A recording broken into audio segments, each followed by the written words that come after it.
Muito bem, aqui no Jornal da Mix, agora é hora da discussão política, do nosso debate tão falado aqui, muitas pessoas comentam, e está na hora da gente comentar as principais notícias do dia, os principais assuntos com os nossos comentaristas convidados, hoje Fernando Gessi e também Adolfo Padilha. Primeiramente, vamos lá com o destaque dos nossos comentaristas convidados. E o meu destaque eu poderia falar aqui, e quero falar, do convênio que nós assinamos junto com a ITEC, com o Colégio Agrícola, semana passada.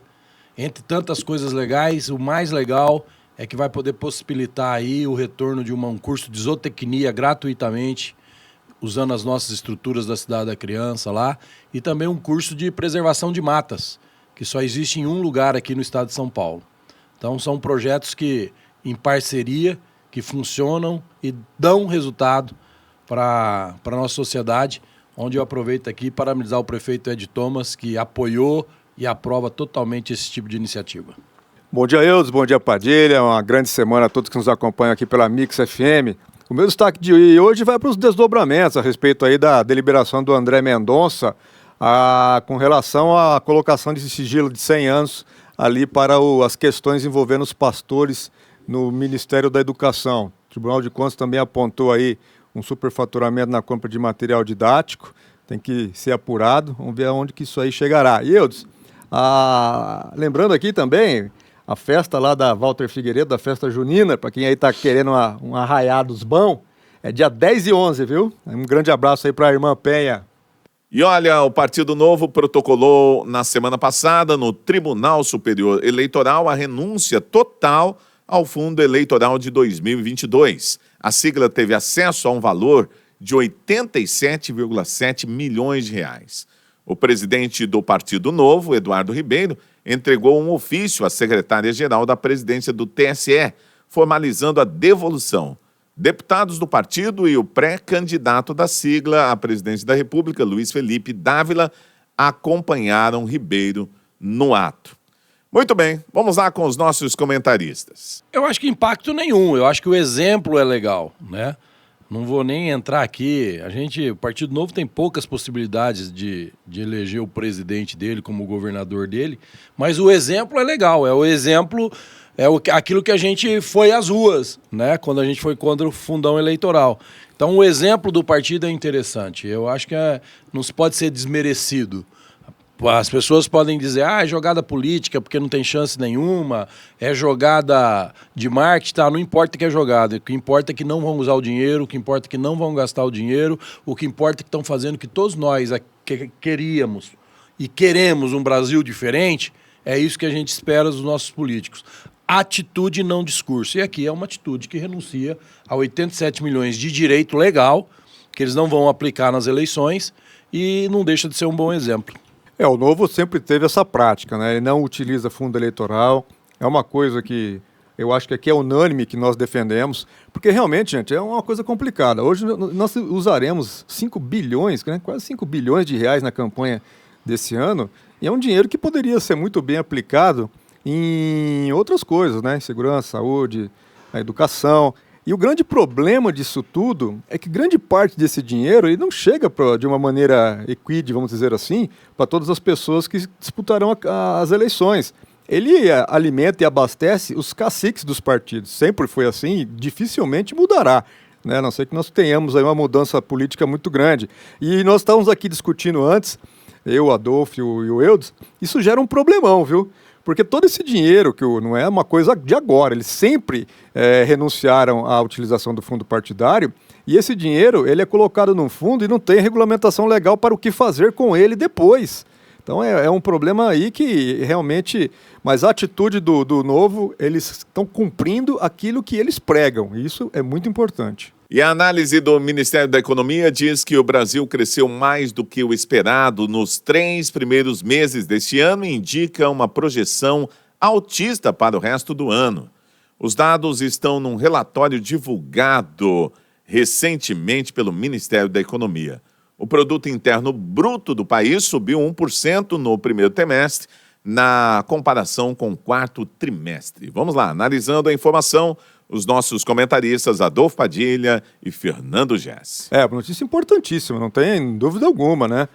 Agora, o detalhe todo que chamou esse superávit, o governo, dentro dos cálculos ali do Ministério da Economia, esperava em torno de 0,6, 0,7, por aí. Veio 1%. E só não foi melhor porque nós tivemos um problema com relação à safra agrícola desse ano, com a pouca chuva, chuvas que caíram de maneira fora do lugar, né, das plantações, e também o setor industrial, que teve uma retração por conta dos problemas que nós estamos tendo com a Rússia. Eu acredito que o PIB seria até um pouco maior com relação a isso.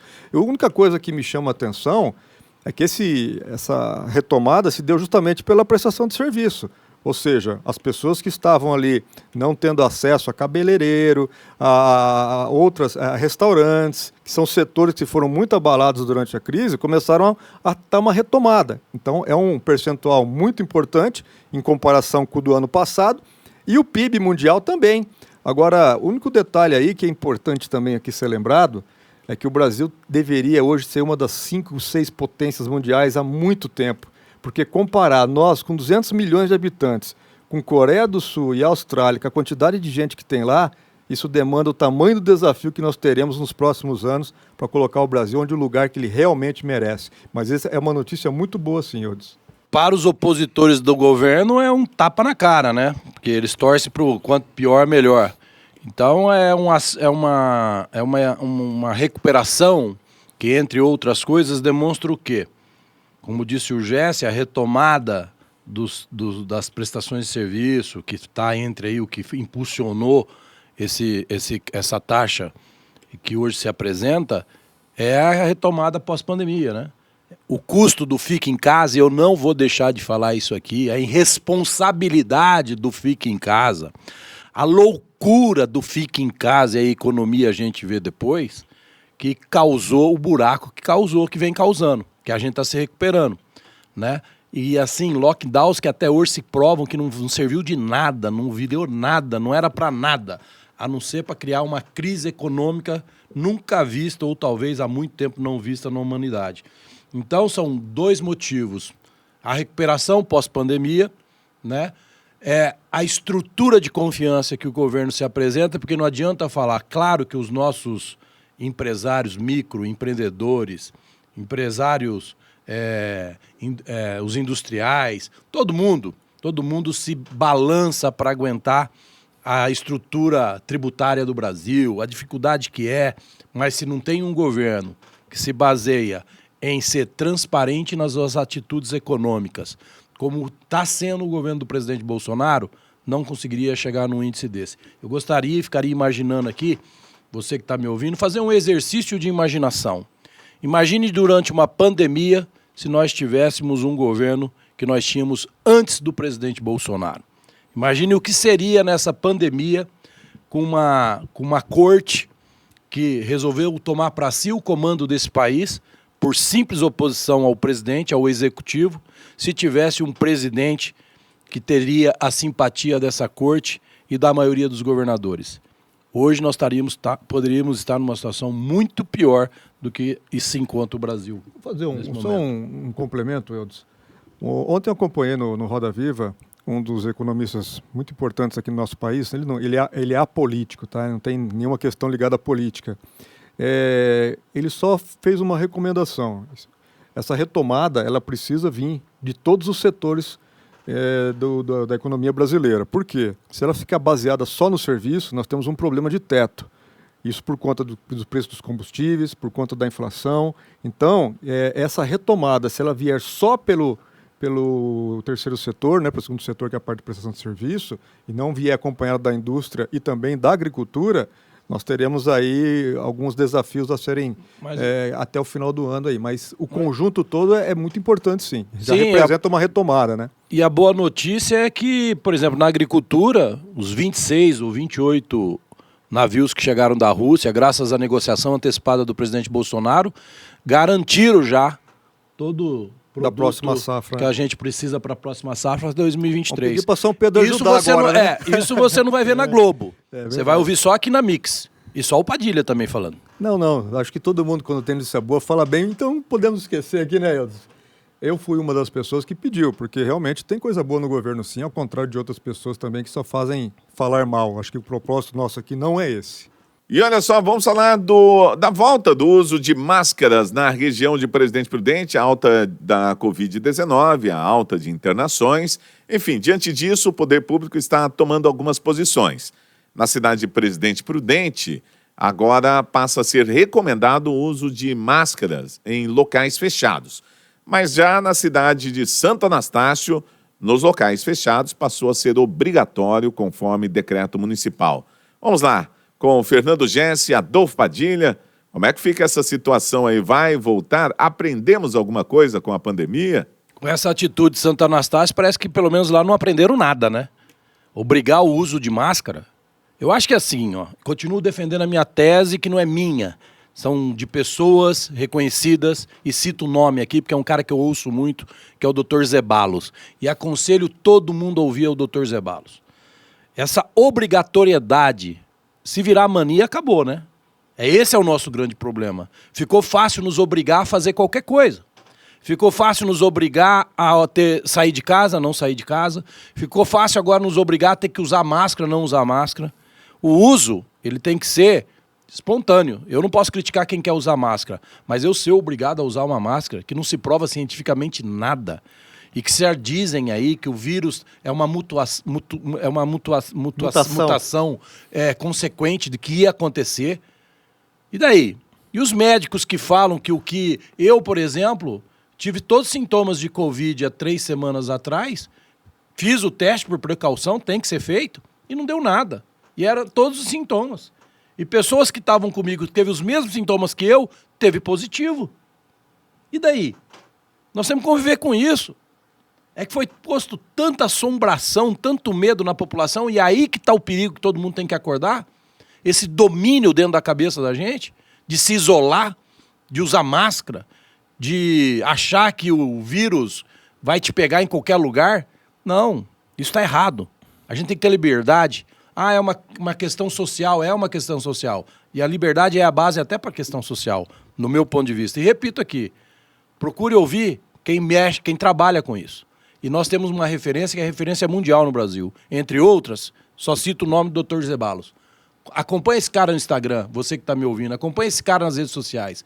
Vê o que esse especialista fala do que está acontecendo, da 4ª, 5ª, 6ª, 12ª, 28ª dose de vacina. Vê o que ele fala sobre vacina para criança.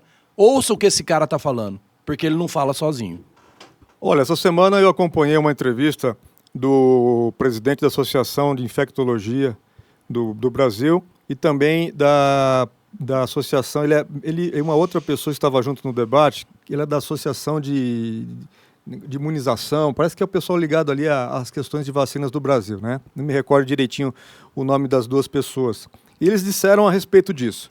A obrigatoriedade aí do uso, eu acho até muito difícil, porque a partir do momento que você coloca uma questão de obrigatoriedade dentro de um ambiente público, tá? De um ambiente público, de alguns locais em específico, pode ser determinado. Eu acho que as pessoas que, quando tem muito acúmulo de gente, realmente a máscara ela tem ali um efeito, mas ele bateu num ponto muito importante. Era o porquê de você usar a máscara. Se você já tem ali algum sintoma, você tem algum problema, alguma comorbidade, está sentindo alguma situação estranha e você vai para um lugar público, é a mesma coisa hoje. Essa decretação aí também do uso de máscara, obrigatório ou então requerido o uso de máscara, não é só aqui não. Vários lugares, inclusive no mundo, estão fazendo isso. É justamente onde lugares que tem aglomeração, lugares que tem muita gente. E você pode perceber, na China, no Japão, a maioria das vezes que você anda ali em transporte público, principalmente, você vê as pessoas com máscara. Mas não é para ela se proteger. A ideia é que ela esteja protegendo alguém. Então, até o conceito de proteção da máscara, ele é tem que ser explicado. Mas é uma coisa que eu acho muita falta aqui no Brasil, durante todo o processo pandêmico que nós sofremos, é que nós, infelizmente, ainda não aprendemos muitas coisas, principalmente a informação coerente junto à sociedade. Porque é difícil você pegar uma pessoa que tem um posicionamento e ela determinar a situação. É importante que você tenha uma associação de médicos, de pessoas ali, todas ligadas, e façam a implantação de uma política pública de uso de máscara, conscientização de você usar aqui, usar ali. Isso, infelizmente, deixou um pouco a desejar. Mas a obrigatoriedade em si, você está ali obrigado, eu acho que isso aí é uma coisa complicada de ser feito. Mas, em alguns lugares, realmente, eu acho que o uso da máscara ligado aos índices, ao crescimento de índice de contaminação, podem ser aplicados. Recomendação é uma coisa, sabe, Jesse Eudes? Recomendar é até a função pública que se recomende, mas obrigar, cara, nós estamos num momento, nós estamos em 2022, falar em obrigação de uma situação que tem, eu não vou dizer nem que o lado A ou o lado B está certo ou o lado A está errado, não é isso, mas uma situação em que existe correntes que tem ideias e posições científicas, de avaliação científicas diferentes, porque a ciência é uma só, né? A ciência é uma só. O Dr. Zeballos ontem ele usou uma frase muito feliz, que ele falou que não tem lógica científica nesse momento qualquer medida restritiva. Acabou. Ponto final. Mas eu acho que nem existe mais, né? Não existe mais. Sempre serei a favor. Tudo bem, você pode acertar ou errar, mas eu ainda prefiro errar junto com a ciência e errar junto com a maioria, porque só ela pode depois corrigir os rumos que nós poderemos tomar, né? Ok, gente, valeu, muito obrigado vocês que ficaram aqui no Jornal da Mix dessa segunda-feira. Grande abraço. A gente se fala no nosso próximo encontro amanhã, às 7h30 da manhã, ou nas redes sociais. Valeu.